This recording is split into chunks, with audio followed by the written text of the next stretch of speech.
What is going on, Jet fans? Matt O'Leary back with another video. Today we're reacting to some New York Jets press conference news.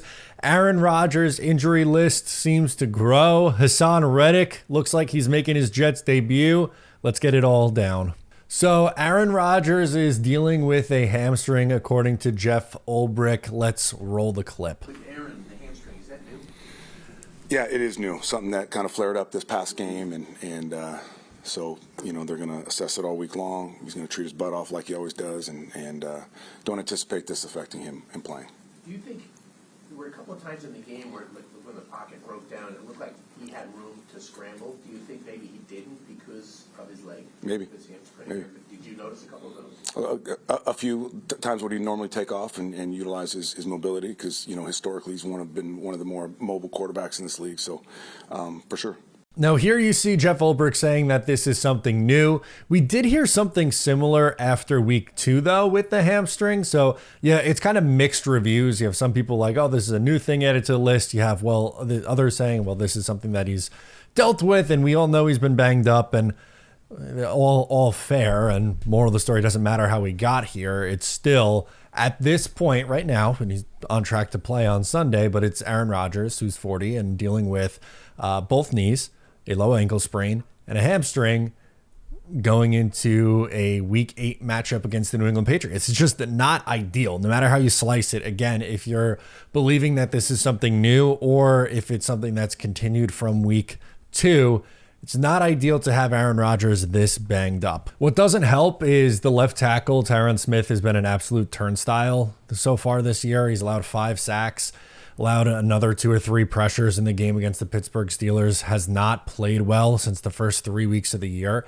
And the irony was at the beginning of the year, the Jets, I thought, really did a nice job in pass protection, and Tyron Smith was a part of that.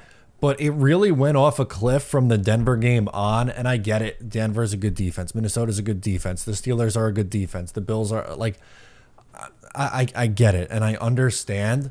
But you have to show a little bit of a better effort than what we've seen from this offensive line through the first 7 games. Now, I will say I thought Joe Tippmann, and credit to Morgan Moses in particular, did a really nice job. Morgan Moses pretty much handled TJ Watt in this game against the Pittsburgh Steelers, but it's not enough to make you feel crazy confident about the Jets going forward, and enough to make you feel crazy confident that Aaron Rodgers is going to make it through this season alive. Because again, about halfway through, he's dealing with 2 knees, a hamstring, and a low ankle sprain. Anything else we want to toss on this list? Something else we want to get into here?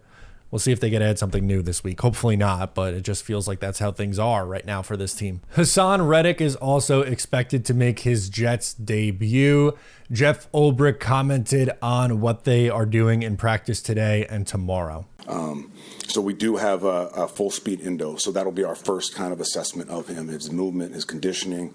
And then it'll be just how quickly he can get up to speed with what we do. So today will be a walkthrough, a little bit of assessment in endo, and then tomorrow will be a full speed practice where we'll get a way better feel for where he's at. I would anticipate he plays.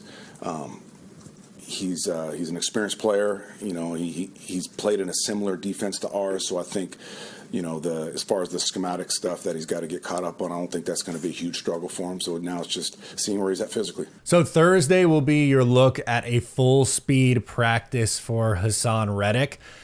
Today is going to be a walkthrough. We got a video of Haason Reddick walking out and it's like, yeah, let's do this. Let's get this thing back on track. See if we can make some noise. And like it doesn't hit the same. Haason Reddick coming back at 2-5 just doesn't hit the same as what it would have hit in July. And I know that there's so many extenuating circumstances that go into the Haason Reddick holdout. I understand it was absolutely ridiculous, but at the same time, like, I don't know, does the video not feel a little tone deaf that the Jets social team's pushing out? They're like, yeah, Haason's back.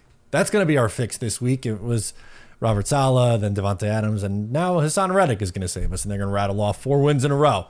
I hope they do it. I hope they get to 6-5 and get above 500. And, you know, they would have played 12 games before they get to Miami in, what is that, week 13 or 14?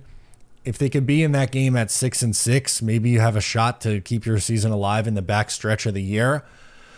But again, like, I don't know, and I've said this a lot this week, I don't know how that could be the expectation. That could be the hope. You say, I hope that the Jets do that because I don't want to fold up shop on this season. But I've just seen absolutely nothing to make me believe that, that's going to be the case here. Also, just another quick thing of note, I saw that online a lot of season ticket holders were complaining about their prices going up. Others are saying they're going to cancel. This is it for them.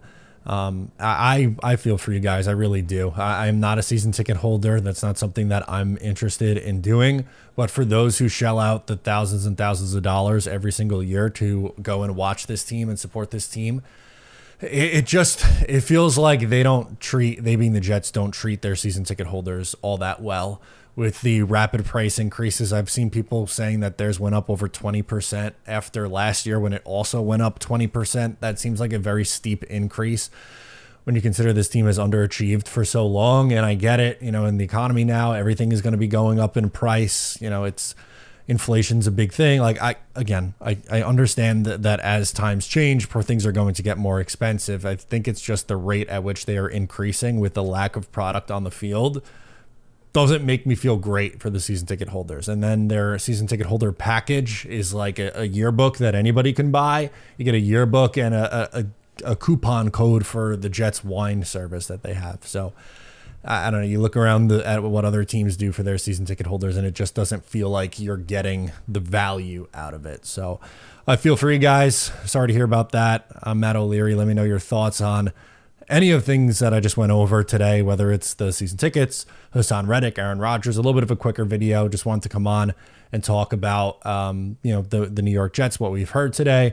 I'll be on later today with Buffalo Jet Fan doing a live stream on stock up and stock down players on this team. So tune into that at 7:30 if you're interested. But for now, that'll do it. I'm Matt, and I'll catch you next time.